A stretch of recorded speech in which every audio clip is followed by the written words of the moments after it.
Hello Libra. Alamin natin Libra, ano ba itong mga posibleng blessings and challenges na kakaharapin mo ngayong March 19 hanggang 31. At kung bago po kayo dito, please don't forget to like, share, follow, subscribe sa ating YouTube, Facebook, Instagram, and TikTok. Shout out sa ating mga YouTube channel members, Facebook subscribers. Thank you so much. At shout out din doon sa mga laging nag-aabang nanonood ng ating mga readings here and abroad, no? Sobrang na-appreciate ko po yung mga comments ninyo and yung inyong pag-appreciate sa mga readings ko at pagsubaybay. Ayan.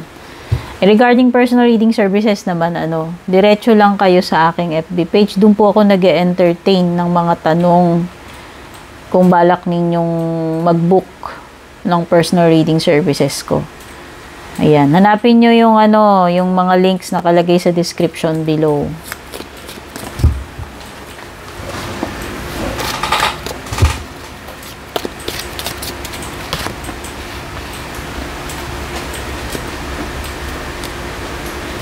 Ako Libra, ano ba to? Ayoko to. So, pwedeng malulungkot ka sa pagkawala ng something or someone, Libra. Sorrow. Makakaranas ka ng matinding kalungkutan. Possible dahil sa pagkawala ng someone or something.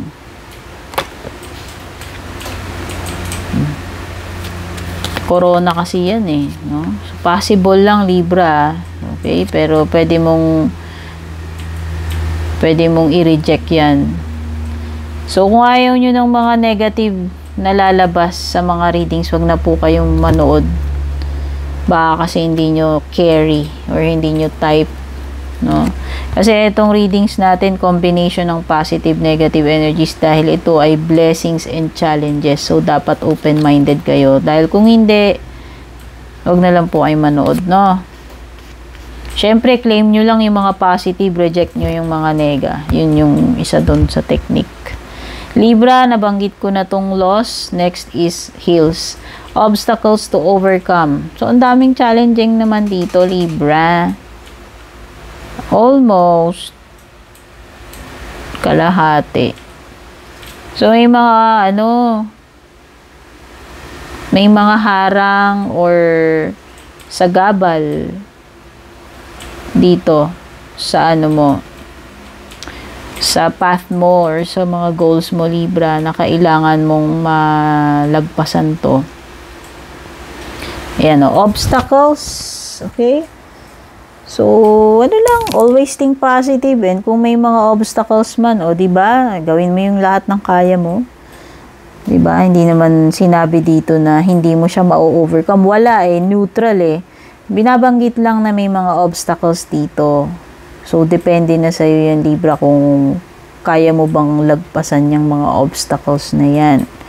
So, depende yan sa'yo. Forces working against you. Ayan, maliwanag Libra kasi meron kang obstacles dito. May mga balakid. May mga blockages doon sa hangarin mo, sa goals mo.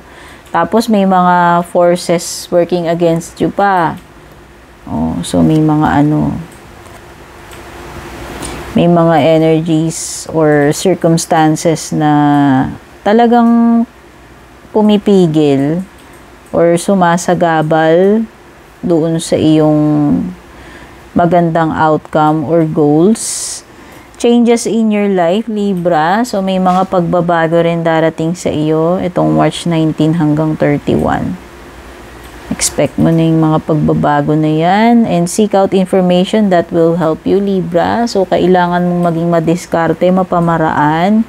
Kailangan mong maging curious or mangalap ng mga impormasyon ikaw mismo. You have to do your research. Ikaw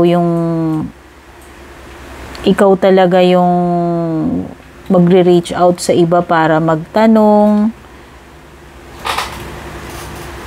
Ayan. Basta kung ano man itong mga impormasyon na to, Libra, hindi ito kusang lalapit sa iyo. Kung ano man itong mga impormasyon na kailangan mo dito sa sitwasyon mo, ikaw talaga yung kikilos para hanapin yung mga yan. No? Either magtatanong-tanong ka, kung ano man yung mga means na kailangan para lang mahanap mo yung mga impormasyon na yan. Magsi-seek out ka talaga, ikaw mismo mag-e-effort. Do not be tempted to lower your standards, Libra.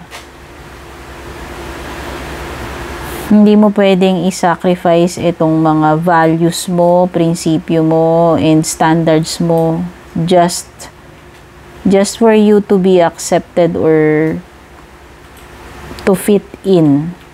No, hindi mo dapat i-lower yung standards mo. Diba? Yung quality ng produkto nakasalalay yan doon sa iyong standards. Kung gaano ka ganda yung magiging resulta ng produkto na yan, depende yan sa kung ano yung mga ginagamit mong ingredients. So, sa tingin mo ba kapag tinipid mo yung ingredients ng binibake mo or niluluto mo, magiging masarap ba siya? No? Depende. Pero usually kaya nga mahal yung presyo ng mga services or products kasi quality, 'di ba? High quality. Syempre, tatapatan yun ng mataas na presyo. Sa tingin mo ba kapag yung nakuha mo lang ng chipipay na price yan, sa tingin mo ba magaganda or high quality yung mga materyales na ginamit dyan? The fact na mura mo lang nakuha, may tubo pa si seller. O diba, doon mo So, ang ibig ko lang sabihin dito, Libra, may mga times na hindi natin dapat isinasacrifice yung ating mga values, prinsipyo, standards. At ito yung isang pagkakataon na yun dyan sa flag. No? Bridge. Successfully overcoming a problem. Ayun naman pala, Libra, kahit na may mga kontrabida sa buhay mo, tao man ito or negative forces, kahit na maraming sagabal, no, blockages, magiging successful pa rin naman yung outcome nitong problema mo. Sabi ng bridge card. Ma-overcome mo, magsasucceed ka pa rin. Diba? Good news yan. So, blessing yan. Dealings or relationship with a younger woman. Ayan. Meron kang dito, interaction, connection sa isang mas batang female. Dealings or relationship, romantic man yan or hindi. And meron kang doble karang kaibigan, Libra, ngayong March 19 to 31. May pumaplastic sa'yo. Pwedeng may tumatrador, pumaplastic. Dalawang mukha netong person na to. Kaibigan mo pa naman, pag nakaharap ka, nakangiti. Pag nakatalikod ka iba, sinasaksa ka na pala, patalikod. Ayan. So, maging aware ka dyan. Kay two-faced friend. Bakit? Baka alam mo naman. Nararamdaman mo rin, di ba?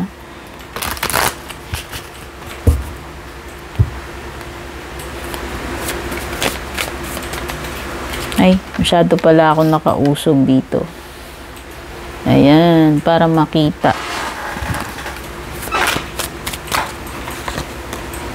Wow, love affair.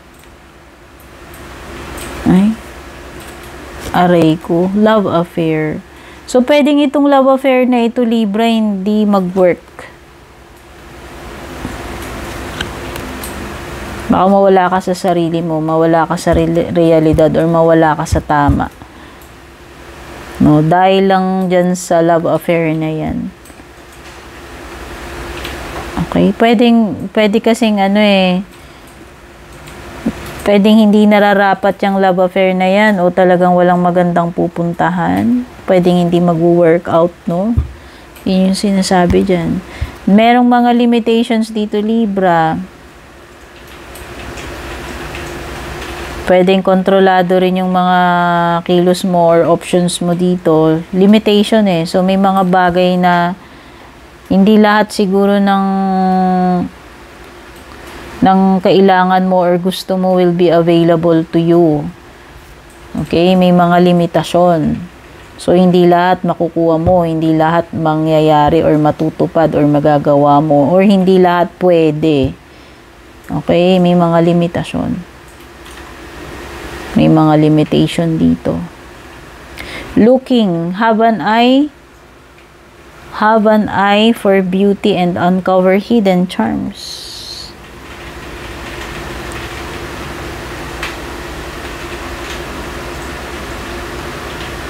Mukhang may mga maano ka dito. Kung ano may hinahanap mo, Libra, possible na mahanap mo yun. No? Seek and you will find eh. So, ano naman itong mga hinahanap mo, possible na makuha mo yan. O, dito sa limitations, nakalimutan ko, pwedeng may mga yung mga, pwedeng fears yan, insecurities, o ikaw, yung mga negative thinking mo, Libra, yung mga self-limiting beliefs mo, ayan. So, pwedeng ikaw din. Pwedeng ikaw lang din ang nag-iisip ng mga limitasyon mo. Or pwedeng talagang may mga limitation kagaya ng mga binanggit ko kanina. No? May mga bagay na hindi talaga pwede. Hanggang dito lang dapat. No? Looking. Ito na nga yun, yung mahahanap mo yung mga kailangan mo. May mahahanap at mahahanap ka dito kung ano man yung kailangan mo, Libra, kung ano man yung hinahanap mo na yan. Resources. Be grateful for what you have, Libra. Use wisely and as needed. So, gamitin mo ito, yung mga available to you. O baka hindi mo na mamalayan na may mga grasya sa harapan mo or yung mga kailangan mo pala, available naman pala, andyan lang sa harap mo. Hindi mo lang nanonotice, no? So, kung meron ka namang mga resources dyan, Libra, importante na binabudget mo or ginagamit mo, maging mindful ka sa paggamit nitong mga resources mo na magamit mo siya ng tama at hindi masayang, or kapag kailangan mo lang, huwag ka masyadong maaksaya dito sa mga resources. Kasi baka mamaya, ma-deplete. No? So, nadideplete din yung mga resources eh. So, ano naman itong mga tinutukoy dito? Material man ito, hindi. Pera man or hindi. No? So, maging wise ka sa paggamit nitong mga resources mo. Use wisely and i-maximize mo yung usage ng kung ano mang meron ka right now na available to you. Okay? Investments made will have positive results that will bring prosperity. Wow! So, Libra, kung may mga ininvest ka or nagpa-plan ka mag-invest pa lamang, asahan mo na magkakaroon ng mga magagandang results, positive results, na magbibigay sa iyo ng prosperity. So, kung nakapag-invest ka na, ayan, baka yun yung tinutukoy dito. Or halimbawa, pinaplano mo palang, nag-iisip ka palang. May posibilidad na may mga profits, no? May mga magagandang resulta na naghihintay sa iyo dito sa ininvest mo. Pera man yung ininvest mo, kasipagan, or emotions mo, or time, no? Asahan mo na may malaki yung chances na magbubunga ng maganda yan. Wisdom. Insight into the nature of physical objects give you foresight. Use your best judgment. Libra, gamitin mo daw yung best judgment mo pagdating dito sa situation na kakaharapin mo.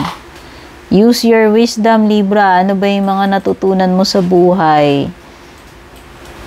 Yun yung gagamitin mo dito. Hindi yung iba kasi yung talino na na-acquire natin sa sa mga libro, sa school, sa university. Merong mga kaalaman. Ito yon yung wisdom na natutunan natin through yung mga pinagdaanan natin sa buhay, experiences,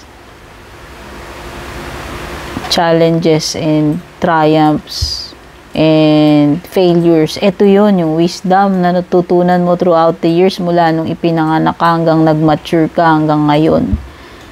Ito yung i-apply mo. Ito yung gagamitin mo. Use these experiences and wisdom na na-acquire mo throughout your life. Use your best judgment pagdating dito sa sitwasyon na kakaharapin mo, Libra. And pagdating naman sa love life mo,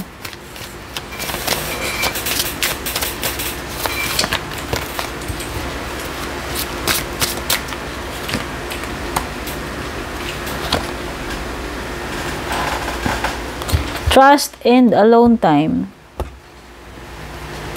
Trust. Guard your heart. Not everyone deserves your trust. So, hindi lahat ng person na namimit mo, Libra, nakakarelasyon mo ay truthful sa iyo. Hindi lahat ng porke nakilala mo lang agad, ititiwala mo na lahat, buong buhay mo, buong puso mo. So, maging ano ka rin. Maging wise ka rin. Maingat. No? Siyempre, hindi tayo magpapapasok ng stranger sa bahay natin. So, ibig ko lang sabihin, bago mo ipagkatiwala lahat, yung buhay mo, yung puso mo dito sa tao na to, make sure na you spend time na makilala muna siya. Na kung talaga bang katiwa-tiwala ba tong person na to? Anong true intentions niya? Tunay ba siya sa'yo? Mahal ka ba niya talaga? Kilala mo na ba talaga siya to fully entrust your heart, your life to this person? So, yun yung sinasabi. Okay? Before tayo mag-trust. Yan yun. Baka kailangan mo i-consider yung Libra. Alone time. Spend some time alone. It will help you gain clarity on your relationship. So, pwedeng iba, you need a break from this person, time out, space, para makahinga, makapag-isip-isip. Kailangan, baka gusto niyo maging muna kayo, i-detach niyo muna yung sarili niyo from this person. Lie low muna, time out muna, break muna, pansamantala. Kailangan niyo mag-spend ng time sa sarili niyo, Libra. Ayan. Kasi ayan parang baka magulo isip nyo or kailangan nyo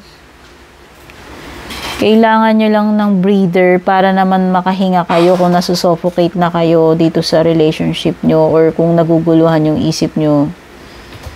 Para sa inyo siguro mas kailangan na mag-spend muna kayo ng time alone, no?